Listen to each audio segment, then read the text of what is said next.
યોજ્યાને ઇક્ષ્વાકુ વંશના રાજા મનુએ સ્થાપી હતી. તેઓ સૂર્યવંશના પિતામાં માનવામાં આવે છે.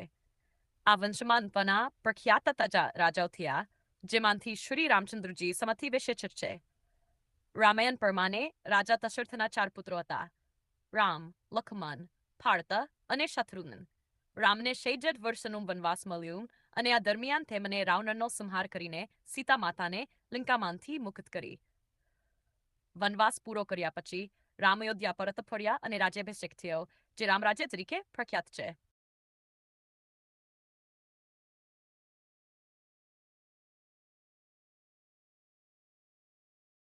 અયોધ્યા આજે હિન્દુ તીર્થયાત્રાનું મુખ્ય કેન્દ્ર છે. અહીં રામ જન્મભૂમિ મંદિર, હનુમાન ગઢી, ખંડક ભવન અને સરયુ બાદ જેવા પવિત્ર સ્થળો છે. અયોધ્યા માત્ર હિન્દુ ધર્મ માટે જ નહીં, બૌદ્ધ અને જૈન ધર્મ માટે પણ મહત્વ ધરાવે છે. એવી માન્યતા છે કે ભગવાન બુદ્ધ અને તીર્થંકર અયોધ્યા આવ્યા હતા.